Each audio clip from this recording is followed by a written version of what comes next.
Hey guys, Ian Lawler here with Keeping It Real. Just got a few subjects to cover this week. So, um, first one I want to talk about, and this has been pretty touchy. I've been seeing this a lot on Facebook, and it's been causing arguments and all kinds of craziness in regards to that. But it's martial arts related, and it was I guess Khabib got bumped up, or Khabib Nurmagomedov, the reigning UFC lightweight champ, got bumped up to #1 on the pound for pound list over John Jones. And I guess John Jones has just been throwing a fit. So let's take a look at what we mean when we say the GOAT, right?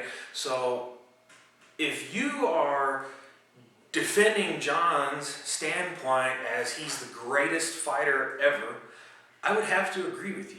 He is the greatest fighter ever. He's the greatest fighter that's ever stepped foot in the ring.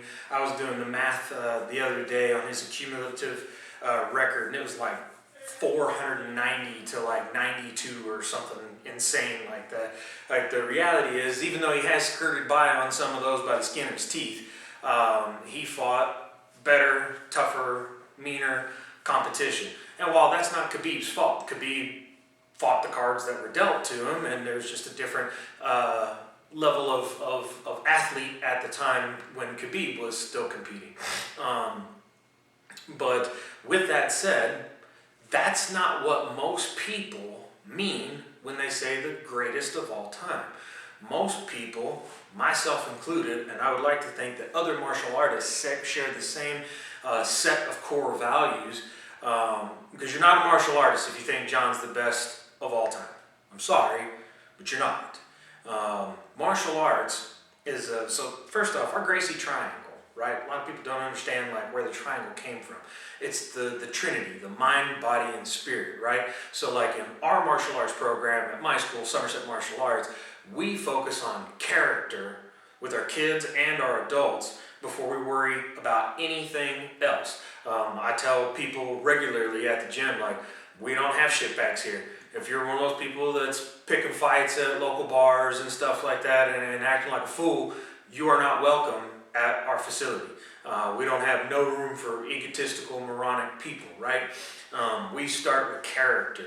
Now, Khabib's character, 100% family oriented, loves his team by all standards, type of person that give you the shirt off his back, on top of the fact that he was 29-0 in MMA and did a phenomenal job beating some of the best fighters in the world. And not only beating them, but making them look bad. Like, he made some of the best lightweight fighters that have ever lived look like they had no business being in the UFC.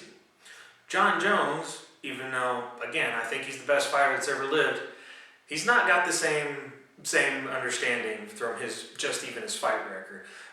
He's had some very, very narrow wins, some of which most people didn't. A lot of the large portion of people didn't think he won, like his first fight with Daniel Cormier. A lot of people do not think he won against Alexander Gustafsson.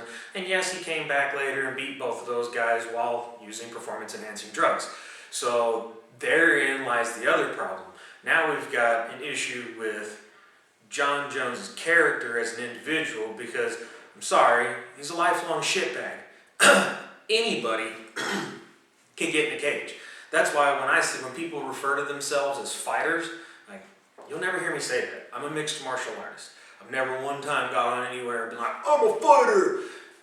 That's moronic and Neanderthalic. Like, people that are, I'm a fighter, I'm the best fighter ever, blah. Like, you guys are the ones that make people that equate our sport to human cockfighting. Correct. There must be a sense of honor, morality, and martial artist that composes all that stuff to be the greatest of all time. And I personally think that argument is perfect for Khabib. Not only did he have a phenomenal fight career, but he did so with integrity. He didn't have to be a mouthpiece like Conor McGregor or Chael Sonnen to get the things he wanted. He simply went out, crushed people, and, granted that's a genetic variant, because most human beings that are that physically strong cannot also have that level of cardiovascular output. That's a genetic attribute. If you look at the guys that have, really, really high levels of cardiovascular output, like the Diaz brothers, for example, they do not look like Khabib. Khabib looks like he's carved out of granite and is unbelievably strong, according to every person who's ever fought him. That's a genetic variant. But great fighter, did the 29-0, says enough, all for it, with most of his wins by stoppage. And then character, big time family, big time takes care of his friends, the people that are around him, donates to charity, teaches kids classes for free. Like the dude is a good person on top of that. Now let's take a look at John Jones. We're going to start several years ago with his first bust with cocaine, and that was at a UFC event. He popped positive in the post-fight drug test for cocaine. Then shortly after that, I think it was only a couple of weeks later if I'm not mistaken, he wrecked into a pregnant woman and fled the scene. Then came back to the scene of the accident, grabbed his bag, a little small baggie, which they said later he said was full of cash. Anybody who believes that's a dumbass. It's probably had drugs in it. Nobody would go back to their own vehicle and steal their cash back. Like, that's highly unlikely. He wasn't worried about getting trumped up on charges for cash. He's worried about getting trumped up on charges for dope. Now let's talk about numerous eyewitness accounts of John being hammered drunk, staggering down the street, womanizing, acting like the piece of shit we know he is. Alright, fast forward later, gets popped multiple times for performance-enhancing drugs, continues to have issues with DUIs, alcoholism, XYZ, and I'm sorry, but you're never going to get me to be one of those people that goes, oh, he has a problem. Yeah, you're right, he does have a problem, he's an asshole. Alright, I do not believe people that give themselves addictions have a disease. If you gave it to yourself, you are simply stupid. Alright? I don't go smoke crack, shove needles in my arms, cocaine up my nose, drink alcohol to excess. You know why? Because it's bad for me and I know that it can cause serious problems. Therefore, I use my brain like an intelligent human being with personal accountability, that thing we've been talking about, and I don't do stuff like that. Alright? So, all this summarized to get into this. John could have been the greatest of all time. He could have. He has no one to blame but himself for not being the greatest of all time. Now, sir, you might be the greatest fighter of all time, and I will admit, you are a phenomenal fighter. I've never seen anybody like you. But you are not the greatest of all time until you pull your head out of your ass for an extended period of time and show the world that you're worthy of being the greatest martial artist, the greatest competitor of all time. Because at the end of the day, nobody gives a rat's ass about fighters. They don't. I can name 20 people right now off the top of my head that were great fighters. I'll fight anybody, anytime, anywhere. Bah! And they hung their careers up with a 500 record and are broken and destitute, wishing that they'd made different choices. All right, that takes us into our next subject. So we were diving down the rabbit hole last week of personal accountability, right? And we were talking about, we touched a little bit on victim mentality and our victim weasel society.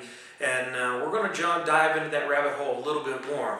And we're going to talk about how we have literally legislated ourselves into perpetrators are now victims. We're going to use some stories that I've had here recently to describe that. So last week, on Monday, so a week ago today, my daughter hit a senior on the bus, justifiably. She apparently been being aggravated for about a week about, they were calling her Leah the Lesbo or something. They're making fun of her because she dyes her hair like a peacock from time to time, and I think it's stupid, but it's not my choice. She does not do that here. But with that said, she has a loud personality, and when you do things that create, a loud personality, it's going to attract attention. most attention from kids is negative attention, and that's the conversation that we have with my daughter. However, she'd been telling this individual for a couple of weeks now, and he's overage, so I can say his name, Anthony, or for that several days, not a couple of weeks, excuse me, to leave her alone. And finally on Monday, she told him, leave me alone, I'm going to come back there, I'm going to smack the crap out of you. And dude didn't. So she warned him again. She finally went to the back of the bus, smacked him, he grabbed her arm, she hit him with the other hand a couple of times, and I guess once the situation was all calmed down, the kid, well, teenager, boy, man, he's 18, man, we'll call him, told her that he was going to have some of the high school girls jump her the next day she got on the bus. To put this into perspective, my daughter's in 8th grade. She's 13 years old and built like a twig. She's tiny. And, but she's scrappy. And so, we called the school, and the school suspended her off the bus for a day, which I didn't really care about. And then, I asked, because they made the point to say to me, well, she went back and made contact with the other student. I was like, okay, well, whose fault is that? That's what I asked the principal when I was on the phone with him. Whose fault is that? Well, you can't just hit people. Absolutely.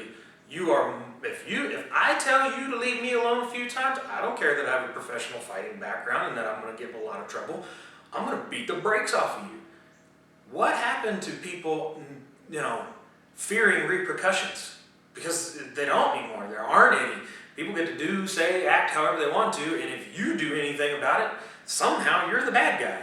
Makes absolutely no sense. So they assured me that they were going to write the boy up, and I asked them if they were aware that my daughter had been threatened by him, and they said yes, and he was getting written up or whatever. And I was like, well, let me be abundantly clear. If you guys aren't going to do anything about him threatening my kid, here's where we're at. This is what I told the principal. I know who he is. If anything happens to my daughter, I'm coming for him. Period. End of story. I don't care what happens to me afterwards, but that kid will never live right again. Some people need to understand how small they are in the world.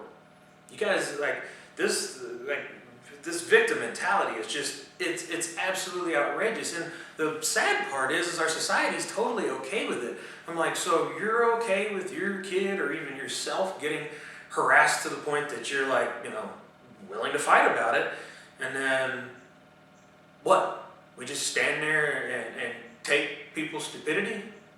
I don't think that that's right. I don't think that that's correct. I don't think that that's fair. That sounds dumb as crap. I think if more people got punched in the face as a result of their actions, they probably would do a lot less stupid stuff. When I was growing up, there weren't all these warning labels on everything. Drank out of garden hoses, spit in the cups, played on jagged freaking playground equipment that was all steel and would literally melt the backs of your freaking legs off as you slid down it if you were in it during, when you first get back to school in the summertime, September up to August months, or there at the end of school in May and then things 300 degrees because of the sunlight. And what, I'm sure there's a lot of people sitting there like, man, you're right, preach, brother. I'm like, guys, we raised them. You raised them, I raised them. Well, I'm trying not to raise them, but, I'm trying not to raise them with that mentality anyway. But the reality is we as parents and individuals have got to take responsibility for ourselves. If your kid's is shit and he causes problems, guess what? The world doesn't have a problem. You and your child have a problem, or you have a problem that needs to be corrected. If the common denominator is self, then self is the problem. I can't make that any more clear. If the problem is self, then self is the problem. Another example.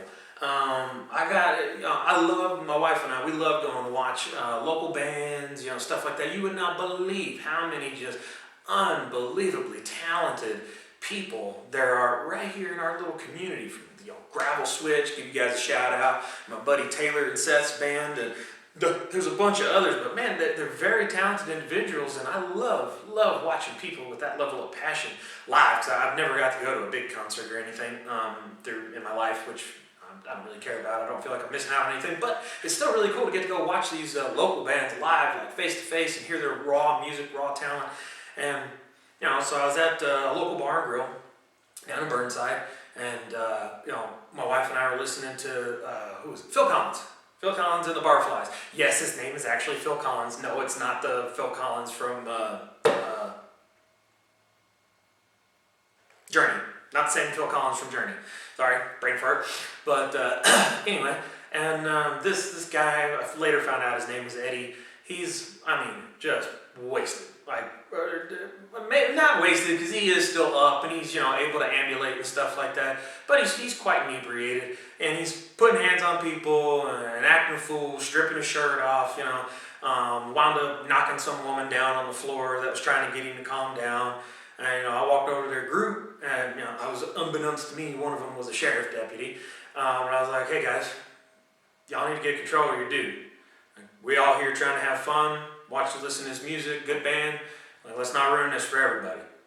Well, their response to that was to hand him a Dixie cup full of what I'm assuming was liquor. And no sooner he downs it, his button-up shirt comes off again. He's got his wife beater on now, and some random dude that wasn't even engaged in conversation or communication with the drunk guy Eddie. He turns around and shoves him and tries to pick a fight with him. I'm like, crap. Well, finally, the security get a hold of this dude because they're trying to avoid kicking him out because the group had such a high tab. And finally, security gets a hold of him, and they're trying to get him out the door, and he breaks away from security, runs in front of the stage, and back down the sidewall where my wife and I were sitting at, and my wife had her back turned to the direction he was coming from, and he went to shove my wife over a table, and I'm assuming was trying to get back to the individual that he had just picked another fight with before security got involved, and I laid him out. I hit that dude twice, jacked his face up pretty badly. He was bleeding quite a bit, but he went lights out. And then his buddies jumped off the wall like they wanted to have a go at me too, so I stepped on their friend to get to them, and they turned tail and tucked and run away. I had people actually have the nerve to tell me, "That guy was drunk. You shouldn't have done that. You're a professional fighter." And at the time, I was still training full-time to compete as a professional fighter. And I'm like, what? That's what you got out of that? The guy that doesn't drink, didn't even have one beer, is the bad guy? Like, no, I'm sorry. That is wrong. If you go out in society and you act like a jackass and do dumb crap and somebody calls you on it because you're a hazard to yourself and others around you, whatever happens to you, eventually somebody will punch that man card. I'm sorry, and you have no one to blame but yourself. When that dude woke up the next morning, he was pissed, and I heard all kinds of stuff from his friends. They were going to come find me and all this other crap. And it never happens. Everybody just wants to blow steam. Because most people ain't about that life. They're not. They want to act like it, but they're not.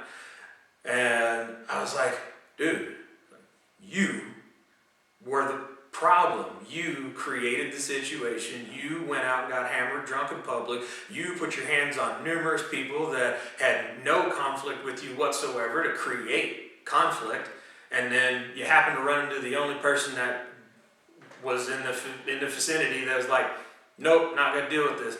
I mean, honestly, if you'd actually touched my wife, I'd have pulled my pistol out of my back pocket and shot you. Like, if you ever watch this video, you really need to get control of yourself when you're out in public.